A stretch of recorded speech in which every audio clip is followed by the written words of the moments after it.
Olá, meu povo! Meu nome é Gleiciane Oliveira e esse é mais um vídeo desse canal da gente comentando juntos um texto do Freud. Quem não sabe, a gente tá aqui, ó, nesse momento, estudando esse livrinho aqui da Autêntica, Fundamentos da Clínica Psicanalítica. Faltam apenas 2 textos pra gente finalizar o estudo desse livro inteirinho e todos os vídeos estão disponíveis aqui no canal. Hoje a gente vai falar de um texto do Freud que é o pós-fácil, a questão da análise leiga. O texto da questão da análise leiga, que tem quase aí 100 páginas, foi dividido em 3 encontros diferentes aqui nesse canal, que estão disponíveis também. Então você pode assistir para poder acompanhar esse pós-fácil aqui, tá? Você também tem disponível um esqueminha que eu fiz para vocês acompanharem esses encontros, né, essas lives que nós fizemos aqui, porque é um texto muito longo. Então eu fiz um esquema de estudo para poder te ajudar a acompanhar esses encontros que nós tivemos. Hoje a gente vai falar do pós-fácil e eu tô fazendo esse vídeo gravado para comemorar os 7.000 seguidores que a gente alcançou lá no Instagram. Eu tô muito feliz, muito obrigada a você que acompanha o meu trabalho. E se você não me segue lá, vai lá, @descomplicando a psicanálise. E se você não acompanha aqui esse canal, ativa aí as notificações, deixa seu like, assiste os outros vídeos, me conta o que você pensou, o que você gostou, quais são suas sugestões pra gente estudar aqui junto, tá? Pra te lembrar que a gente já resolveu qual vai ser o nosso próximo livro depois desse aqui. Vai ser o livrinho que também é da Autêntica, que chama Neurose, Psicose e Perversão. Olha, vai ser fogo no parquinho esse estudo, hein? E a gente vai fazer igual a gente tem feito agora, toda sexta-feira, às 9 horas da manhã. Mas antes de chegar lá no Neurose, Psicose e Perversão, a gente vai terminar esse livro aqui. Então, na próxima sexta-feira, a gente tem mais encontro desses encontros aqui sobre textos freudianos. Agora, bora pro pós-fácil, pra gente entender qual que é a importância desse texto aqui. O pós-fácil do Freud, ele tá aqui no finalzinho do texto da questão da análise leiga. São as últimas páginas, né? E ele escreveu em 1927, um ano depois que ele escreveu a questão da análise leiga. E aí, esse pós-fácil, ele surge como uma defesa do Freud ao colega que praticava a psicanálise, mas não era médico, que é o Theodor Reik. Gente, vocês não reparem não, mas eu vou ficar aqui olhando para baixo às vezes, que o meu computador tá aqui, com aquele esqueminha que, inclusive, se você quiser, você pode me mandar seu e-mail aqui nos comentários que eu envio para você, tá? Apesar da acusação contra o Theodor Reik ter sido retirada, né, após o Freud participar, inclusive, de uma análise de tudo que ele fazia, né, o Freud disse que o texto que ele escreveu, que é a questão da análise leiga, não foi considerado nesse processo de analisar se o Theodor poderia ou não praticar a psicanálise. E que, na verdade, o que fez o Theodor não ser responsabilizado, né, não ser considerado culpado, foi que a pessoa que o acusou não era uma pessoa muito confiável, né? Era um paciente e que depois, num outro texto que a gente vai comentar já já, a gente vai descobrir que era um paciente que era considerado psicótico. O Freud também vai dizer que esse interlocutor imparcial que ele cria no texto da questão da análise leiga, né? Porque se você não assistiu, vai lá assistir para você entender. Mas no texto da análise leiga, o Freud estabelece uma espécie de diálogo com uma pessoa que seria o que ele chama de interlocutor imparcial. Mas depois a gente vai descobrir que esse interlocutor imparcial, na verdade, foi uma criação do Freud. Só que não foi uma criação qualquer, né? Ele cria essa pessoa inspirada numa conversa que ele teve com um dos homens, né, que participou do processo de acusação do Theodor Reik. Então não foi criado assim do nada, né? Era um funcionário de alto escalão, uma pessoa confiável, uma pessoa digna e com quem ele havia conversado, mas que apesar da conversa ele também não tinha conseguido convencer essa pessoa de que a análise poderia ser praticada por leigos. Assim como no texto, a questão da análise leiga, ele deixa inconcluso, né? A pessoa não fica convencida de que é possível um não médico praticar a psicanálise. E aí ele vai dizer lá na página 292, ele diz o seguinte: eu também não esperava produzir uma posição unânime em relação à questão da análise leiga por parte dos analistas. Por quê? Porque muitos analistas naquela época, que participavam inclusive da escola freudiana, não concordavam com Freud no que se referia à possibilidade de outras pessoas que não médicos praticassem a psicanálise. Então, havia uma divisão, né, entre os praticantes da psicanálise que apoiavam os leigos a praticarem e aqueles que não apoiavam. Ele vai afirmar que considera que essas pessoas, que muitas pessoas pensaram o seu reposicionamento e se colocaram de uma outra forma, mas a maioria aceitou a concepção de que a questão da análise leiga não pode ser decidida com base em costumes tradicionais, né? O Freud também está falando isso, é uma citação do Freud lá na página 292. O Freud fez então uma afirmação muito importante no texto anterior de que não importa qual a formação do analista, né? A formação que a gente está dizendo aqui no âmbito universitário. Então não importa se ele é médico, se ele é engenheiro, se ele é administrador, se ele é arquiteto. Que na verdade o que importa é se essa pessoa fez a formação específica e especializada no que se refere à psicanálise. E aí isso gera uma pergunta, né? Qual seria então a formação mais indicada para as pessoas que praticam a psicanálise? Olha o ato falho, gente. O Freud vai apontar, então, que a formação médica pode sim ser um grande desvio da formação do analista, ou seja, tem um ponto ali da formação médica que o Freud trabalha no texto anterior sobre a questão do diagnóstico biológico, que é importante de ser considerado no tratamento psíquico, mas tem alguma coisa da formação em medicina que, em vez de ajudar, vai atrapalhar. Por quê? Porque é um tratamento voltado para o corpo biológico, para as questões fisiológicas, né? E aí, por causa disso, a psicanálise acaba não tendo um lugar de considerar a questão psíquica. E aí ele vai afirmar, então, que o conteúdo a ser estudado pelos analistas ainda não existia naquela época, né? Que os institutos de formação ainda não estavam oferecendo uma formação que ele entendia que era necessária para um analista. E ele vai dizer o seguinte, que o que é que tinha que ter na formação de um analista, né? Ciências humanas, conteúdo psicológico e histórico-cultural, conteúdo sociológico, anatômico, biológico e histórico-evolutivo. Essa é uma citação dele lá da página 293. E ele vai dizer que como esse espaço de formação não existe, estaria aí no campo das ideias, né, na via do ideal, mas que é necessário a gente trabalhar para a realização desse ideal. Ele vai dizer que esses institutos, né, que já existiam naquele momento, eram o início disso que ele considerava o necessário para ser a formação do psicanalista. Ele ainda vai continuar dizendo que a psicanálise não era uma especialidade da medicina e que era muito importante a gente entender isso, né, que ela não estava no campo da medicina. E ele vai afirmar ainda que a psicanálise seria uma espécie de substrato da psicologia, né, que ela estaria aí naquilo que era a fundamentação da psicologia e que não queria dizer que não possa ser utilizada pela medicina, né? Ela podia sim ser utilizada pela medicina, mas não entendida como uma parte da medicina. Aí ele dá uns exemplos, inclusive, né, da radiologia, para poder pensar o lugar de como a psicanálise poderia ser utilizada, assim como a radiologia pode ser utilizada na medicina.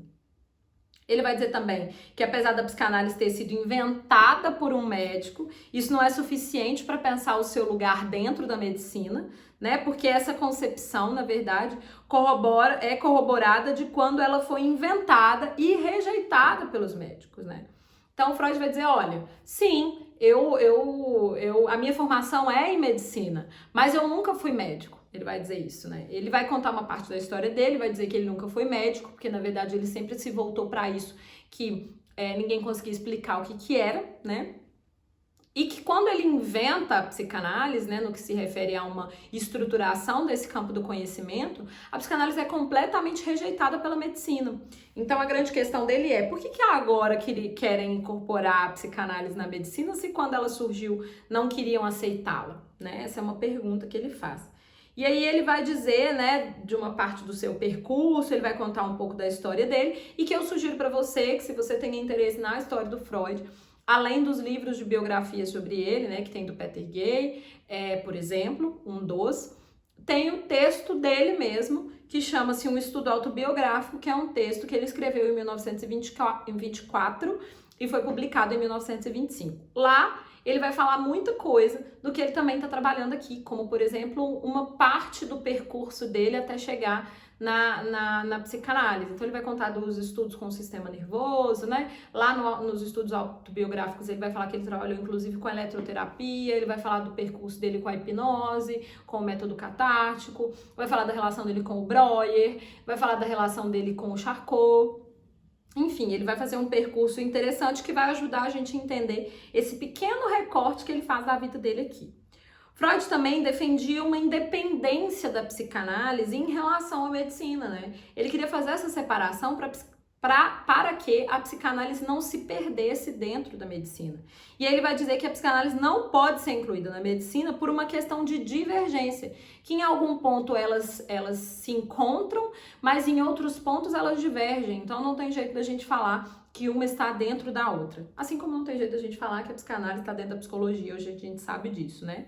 E aí ele vai dizer o seguinte lá na página 295 e 296. A análise não dispõe de nenhum outro material além dos processos anímicos da pessoa. Ela só pode ser estudada na própria pessoa. Olha a situação do 1 a 1 aí, né, gente? É tão bonito isso. Por que ele está dizendo isso? Porque ele vai dizer, né, a psicanálise não cabe na medicina. Por quê? Porque na medicina, se a gente entende uma situação, isso vai ser aplicado para todo o corpo biológico. Na psicanálise, se a gente entende uma situação, isso é para esta pessoa. Não é aplicável para as demais. Vai ser sempre no 1 a 1. E aí ele vai trazer de novo o conceito de transferência, que ele também trabalhou lá na questão da análise leiga e que a gente também trabalhou em outros 2 vídeos aqui nesse canal, um deles, observações sobre o amor transferencial, que você consegue assistir aqui. Se você não sabe como assistir, tem uma playlist aqui que chama-se Sobre Textos Freudianos e lá tem da primeira até a última live que a gente fez aqui, né? Quem participou... Na verdade, quem participa ao vivo consegue acompanhar lá os erros de comunicação do começo da live, né? Porque todo mundo sabe que eu faço isso aqui sozinha mesmo. Mas que eu corto depois para vocês ficarem só com o conteúdo que mais interessa. Então, se eu fosse você, eu ia participar ao vivo porque é muito divertido. Além das trocas e das coisas que a gente pode conversar que vocês mandam lá no chat, tá? Mas se você não consegue assistir ao vivo, deixa os seus comentários aqui pra gente continuar esse diálogo. Minha aposta, gente, todo mundo sabe, né? Sempre no diálogo e na conversa. E aí ele vai falar dessa coisa da transferência, ele vai dizer: o doente costuma conceder a autoridade de acordo com a sua transferência de sentimentos. E a posse de um diploma médico não impressiona tanto quanto o médico quer crer. E aí tá lá na 297. Por que ele tá falando isso? Ele tá falando isso para garantir que não é o diploma de médico que vai definir se o paciente vai procurar esse analista ou aquele analista, né? O João é formado em medicina, a Maria é arquiteta. Quem que o analisante vai escolher para ser o analista não é pela via do diploma, mas é pela via da transferência.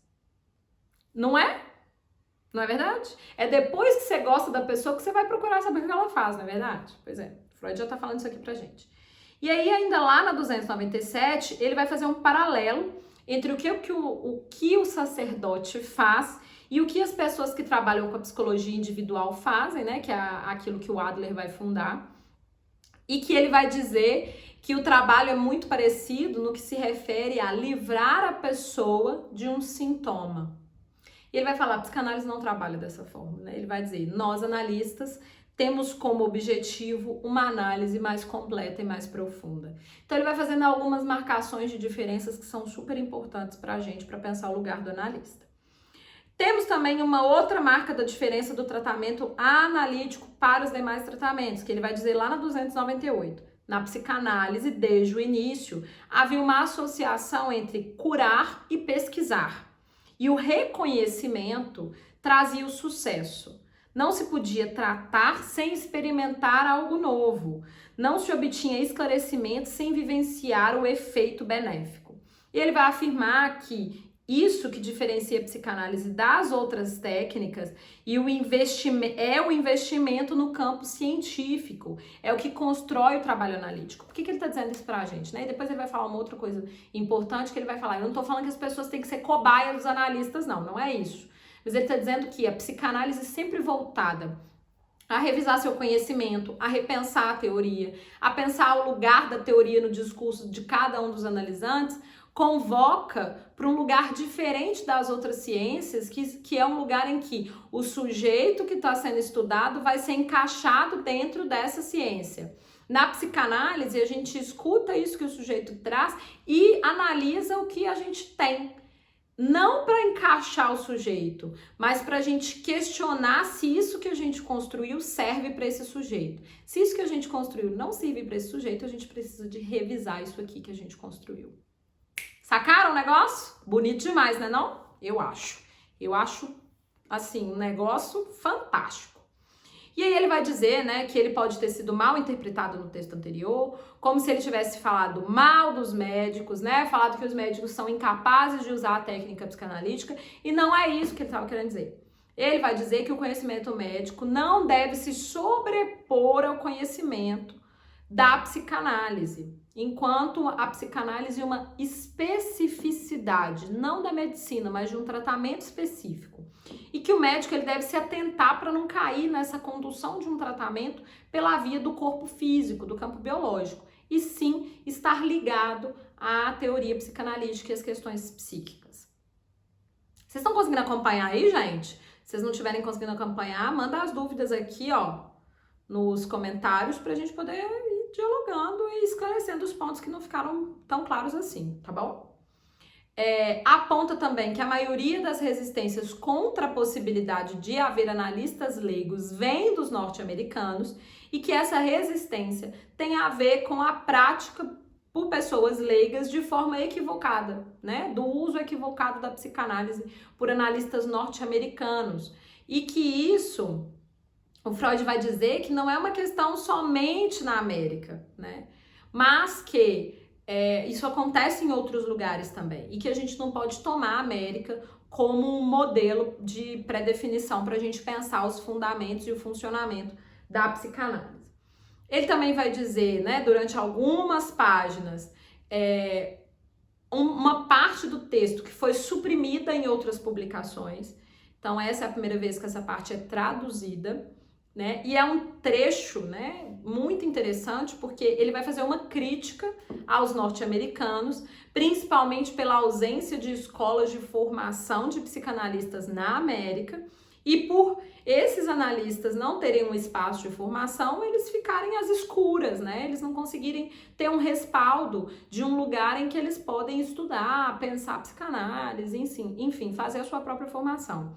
E aí ele vai dizer que essas pessoas saem então da América e vêm para a Europa para poder fazer a sua formação. E vai dizer ainda, né, que os americanos criticam a formação que existe na Europa, porque seria uma formação um pouco mais prolongada, e que os americanos funcionam muito na lógica do tempo é dinheiro, né? Ele inclusive vai usar a expressão time is money, que é uma expressão que o Antônio Quinet também vai usar lá no livro As 4 mais 1 Condições de Análise, para poder pensar o lugar do dinheiro, né? Fazendo uma alusão ao texto lacaniano.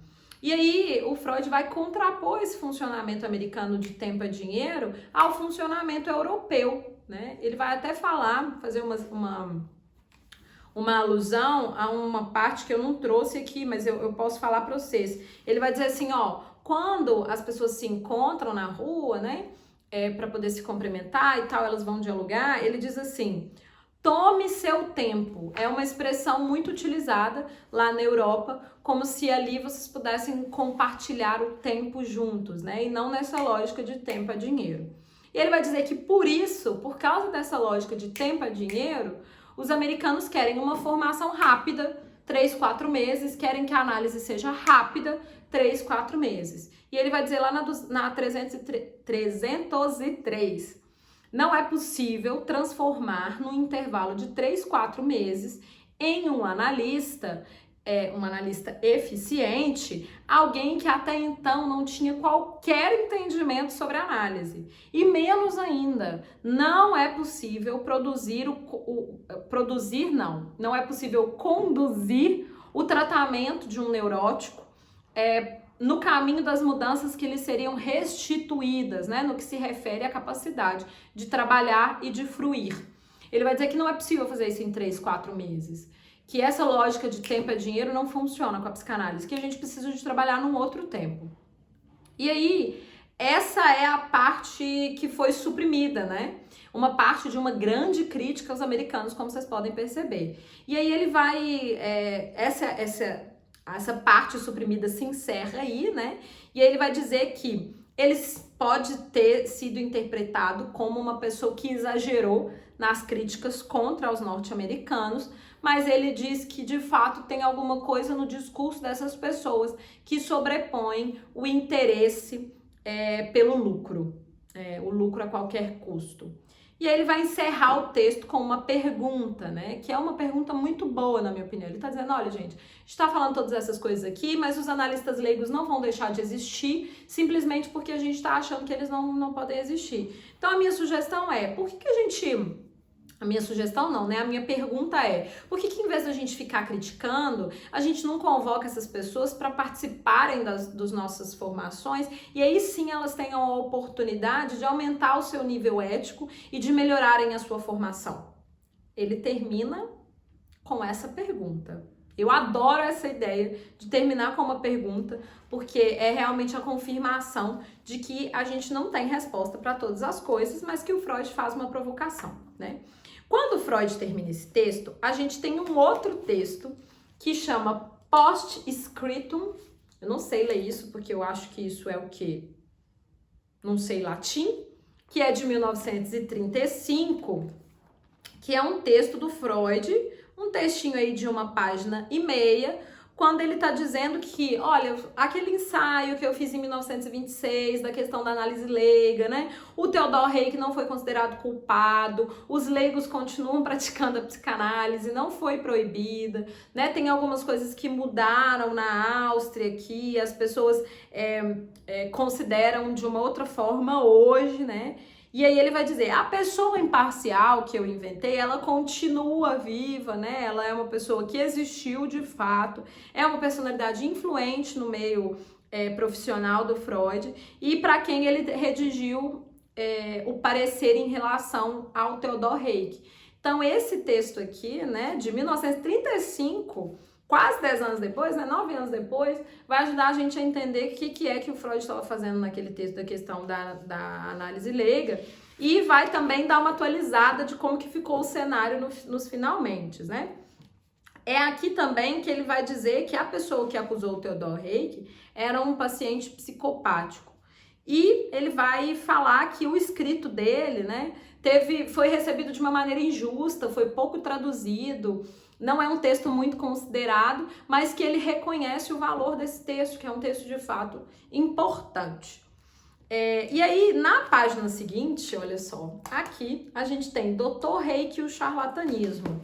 É uma carta, né, do Freud, um escrito do Freud, a um jornal da época, vou falar para vocês o nome do jornal agora, no jornal Neue Freie Press. Eu não sei pronunciar, né, gente? Vocês estão sabendo, né?